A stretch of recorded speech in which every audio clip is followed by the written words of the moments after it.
कहते हैं कि लालच इंसान को अंधा कर देता है।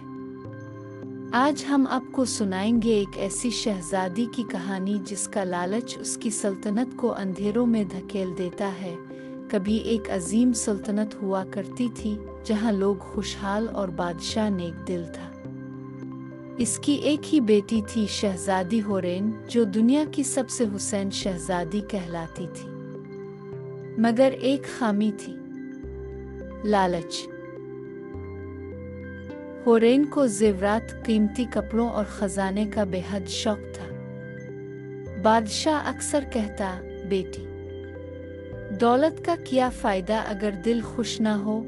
मगर शहजादी मुस्करा कर कहती, बाबा, जितना ख़जाना इतनी खुशी। एक दिन महल में एक बुजुर्ग आया। इसने बादशाह को एक सुनहरी संदूक दिया और कहा, ये जादुई संदूक है, मगर याद रखना, जो इसमें से लेगा इसे इतना ही वापस देना होगा। शहजादी ने संदूक देखा और चुपके से खोल लिया। सोने के सके हीरे और जवाहरात।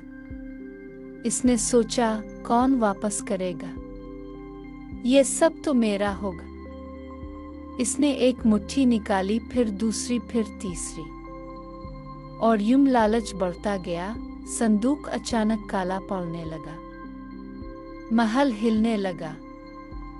आसमान पर सिया बादल छा गए।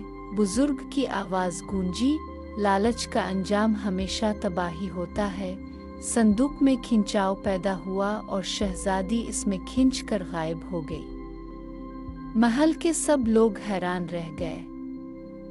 सल्तनत पर रोशनी लूट आई, मगर शहजादी कभी वापस न आई।